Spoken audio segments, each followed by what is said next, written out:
Hi, everybody. SW Miron here. I hope you're having a good day. If you are joining us for the first time, welcome. I'm so happy you found your way here. I'm not quite sure how you found your way here, but I'm happy you did. And if you are somebody that has been watching week after week or even have watched an episode before, thank you for coming back. I appreciate it very, very much. We are up to 36 subscribers. Whoop, whoop. That's so exciting because now we only need 14 more subscribers, and then this whole operation changes completely. It will become a live entity. So it will be a lot more interactive, obviously. There'll be the ability to have live feedback, like as I'm having more of a real conversation with you, instead of, having to do it in this mode where it's kind of, well, it's not really kind of, it's a one-sided conversation, right? I'm the one doing all the talking and you're listening and you're not getting to give your feedback to me. And honestly, like I really want that feedback. I want to know what you think about these topics. I want to know some strategies that work for you. Maybe you have things to bring to the table that you're like, ooh, every time I get, really close to having a panic attack, I XYZ, and it makes me feel better. Like, every single person out there who is a mental health warrior has something to bring to the table when it comes to the conversations that we have that are tough about this tough stuff. So I'm super grateful for everybody that has subscribed, and I'm hoping that we continue to pick up more subscribers as time goes on. This is Glass Skulls episode 19. It blows my mind to think that we've been doing this for 19 weeks. That doesn't seem possible. That seems like such a long amount of time. And I don't know, it's flying by, but hey, I guess that's a good thing. So today, I want to make sure we get to a strategy of the day because we didn't get to that last time. Sorry. But today we're going to talk about prompting. This is one that's pretty simple. I think that this is one of those types of things that you kind of already know, but like you still need to be told or reminded just to make sure that you're helping someone in the best way that you possibly know how, and you're not letting like the heat of the moment or the intense emotions that are going on in the moment kind of take you over as the helper and have that impact the way your ability is to help the person who needs the help, if that makes sense. So we're going to talk about prompting. Prompting is actually one of the 8 strategies for crisis intervention that are recognized by TCIS, Therapeutic Crisis Intervention for Schools.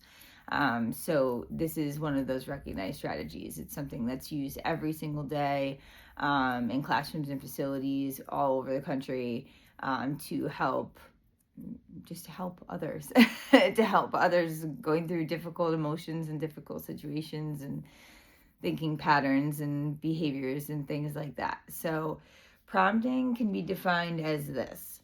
It's signaling either through a verbal signal or a nonverbal signal. So it's like any cue you give somebody that's you could say to them, or it could be something like maybe you're pointing to a picture of like, stop. Something like that. And the whole point is, that prompt is for them to begin engaging in the desired behavior. So you're not prompting, don't run. You're prompting, walk, and showing a picture of walk, because that's what you want.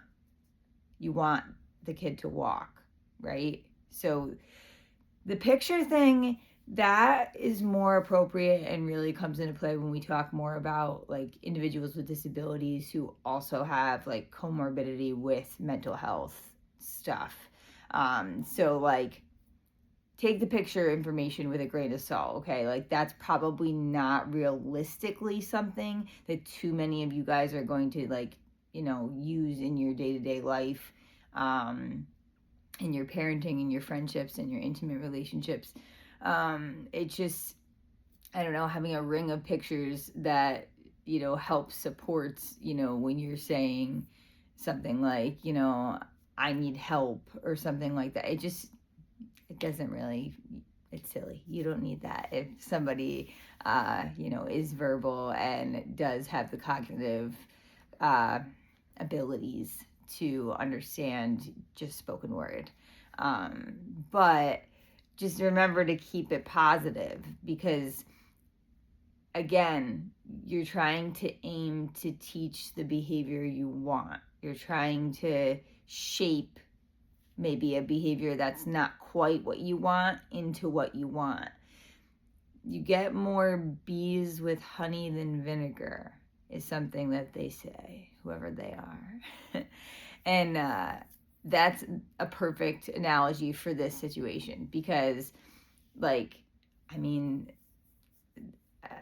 if you're trying to teach someone who's in distress, who's maybe, say, crying, sitting on the ground, hiding their head in their knees, very outwardly expressing with their body language, like, stay away from me, like, I don't want anybody near me, I just need to be by myself. Say somebody's in that state and you want them to ask for help. If you say to them, I can't believe you're not asking for help, well, that's just absolutely not productive whatsoever. So I hope nobody would ever say something like that. But you have to, like, model for the person the behavior you want to see.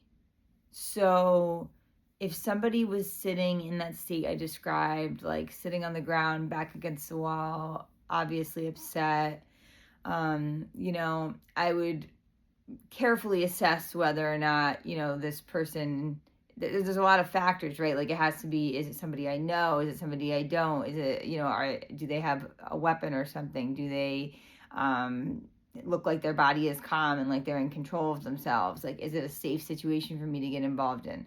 All of these types of questions are relevant here. But this is also a very difficult topic to talk about in the scope of applying it to just like the world at large, because it's so different depending on your clientele. It really is. So like, for me, when I was in my role as a teacher working with kids with disabilities that had to do with mental health, I would so often, if a kid was upset, they're sitting with their back against the wall, they need help opening their chocolate milk. That's why they are upset. I know that. I observed that from watching them struggle to try to open it, fail to open it, and then storm away from their desk, flip it over, and then go sit against the wall. So I know the why. I know the problem. But me opening the chocolate milk for the kid is teaching them nothing. That's actually like babying the crap out of them. And then me just kind of going over and like standing in the vicinity of where the kid is, looking down on them, kind of trying to help them that way. I can't believe an adult would ever make the case that you're going to try to help a kid that's in some sort of crisis by standing above them and, talking down to them as you're trying to provide the help. That just seems kind of silly and counterproductive. But what I would do, and what any reasonable, educated person would do if you're trying to best support a kid like that, you would prompt them. But you might prompt them a lot of different ways. I could, maybe for that kid, maybe because it works for them, maybe they're a visual learner, maybe they need a physical picture to remind them, ask for help, right? Or like, help please. Okay, if that's what it is, then that's what you apply to the situation. You take the opportunity to sit down, get down at the kid's level, sit next to them, but still give them enough space that they don't feel like you're like, whoa, lady, like, give me some room here. And then that would be a situation where you could use the pictures. But really, the modeling of it, I think, is more applicable to like just people in our lives, like at large, and not such a specific population. So by modeling it, all I mean is literally in front of that individual, say in front of that kid who can't open the chocolate milk, I would go over to another student who maybe is struggling to open their chocolate milk and say to them, "Hey, Johnny, do you need some help with that?" And they would probably respond with something like, "Oh, yeah," or "Yes, please." Or even if they don't reply with any warm and fuzzy, nice, happy response, but you can tell it's a "yes, please," you get your butt over there and you say, "Oh, so make sure you do what? What do you have to do?" And there's the prompt right there. You just delivered the, "Okay, now you do the part where you say, 'I need help, please,' and then I can help you and I can provide that help." So, prompting is a very, very, very important strategy because so much of what we need to do when we're supporting people with mental illness is we need to teach them replacement behaviors for the ones that are unsafe, undesirable, not ones, not behaviors that are benefiting that individual.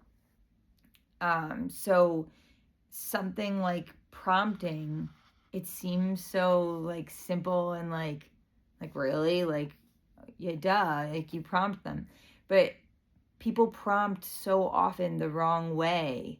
They don't think about all the little details to it, like just telling someone what to do. That's a directive statement. That's different than prompting. That's not you trying to like their hand and walk them to the behavior you want them to engage in, like in a loving, supportive, caring way. So, yeah, just food for thought with prompting, especially, like I was somebody that I once engaged in some really significant negative behaviors. Holy shit, we could be here for a really long time if I made a list of those. But coping wise is what I'm thinking of. Like I used to cut, and that's something that is a very challenging bad habit, bad behavior to abolish. And I was lucky enough to have people all around me in my life that constantly prompt me, no matter how many years go by, that I've like already learned, like, cutting is not an acceptable way of coping, cutting is not something that's healthy for you, blah blah blah. It's still something that once in a while I relapse and I do. So you still need that continuous prompting of, hey, here's something I can teach you that you can do different instead of that, in its place, so that you can still have your needs met, like the feeling of the physical like need met that you need, but you don't cause harm to yourself. You don't cause cuts or bleeding or any marks on your body.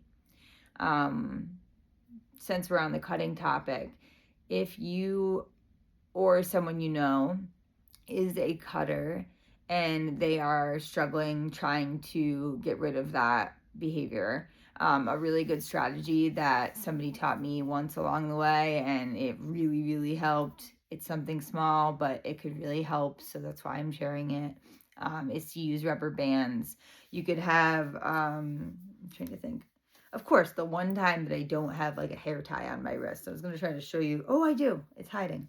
So this is just like a hair elastic, but like if you had a rubber band on that the individual who's trying to stop cutting is using as a tool to help prompt them to not do that, you could say to them, when you get the urge to cut, when you feel like you really need to do that to get that release and get that pain out, that hurt out, you could snap your rubber band.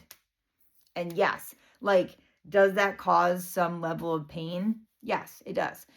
Will it make someone's wrist very red after a while and maybe even a little bit irritated? Sure will.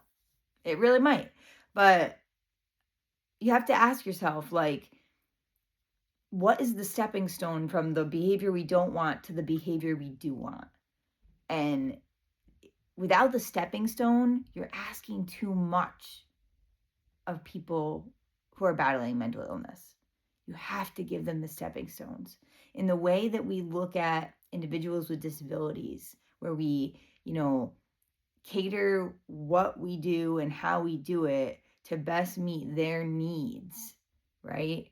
That's no different than dealing with individuals with mental illness, because for all intents and purposes, everybody has their own perspective on this. So this is definitely like you could be anywhere out on the spectrum of thinking about this, but I definitely look at it like having mental illness. Me personally, I feel that is a disability for me in lots of ways. I mean, it is a literal handicap on what I can and cannot do in my life because of the trauma I've experienced, but also because of like some of the symptoms that just come with my mental health diagnoses. So because they hold me back from things, that's why I look at it like it's a disability. I don't feel and identify with being disabled and saying, oh, I'm a disabled person, I have, mental illness, I'm sick, that's not what I mean. But it's it's different for everybody. That's pretty much the bottom line. So just be gentle everywhere you go. And if you are going to step in and use a prompt to try to help somebody in a situation where, they could just use a little bit of help with guiding them to the thing that they maybe do next, now you know how to do it. So I have so much other stuff for us, but it's already been 17 whole minutes. So I just blabber on forever. Sorry about that. I do have a quick blurb that I would like to read from the American Foundation for Suicide Prevention, but I'm going to have to save that for next time. So instead, I will end with some lyrics because I will always, always, always hold strong to the belief that music is healing. Music is a tool that helps us cope, that helps us get through difficult times, difficult things in life. So that's why I continue to share lyrics that I love with you, because they have brought me some sort of comfort or help across my journey so far. So this quote is from The Kingdom of Fear is the name of the song, and it's by Cameron Whitcomb, who's one of my favorite artists right now. He has a really amazing story. Check him out. He's really cool. Cameron Whitcomb. Ask me how I've been. I'll say I'm great, but under my skin, I'm not okay. Honey, I've been scared to death, looking in the mirror. Just another day in the kingdom of fear. Ask me how it goes. I'll say I'm fine. But if you look close, I ain't doing all right. Honey, I've been scared to death. Wipe away the tears. Just another day in the kingdom of fear. The kingdom of fear. Such a great song. I hope everybody has a great rest of your day, and I look forward to seeing you next time. If you are somebody that is new here this time and you enjoyed our 20 minutes together, then hit the subscribe button, please and thank you. And I hope everybody has a great rest of your week. All right? I will talk to you very soon. Bye, everybody.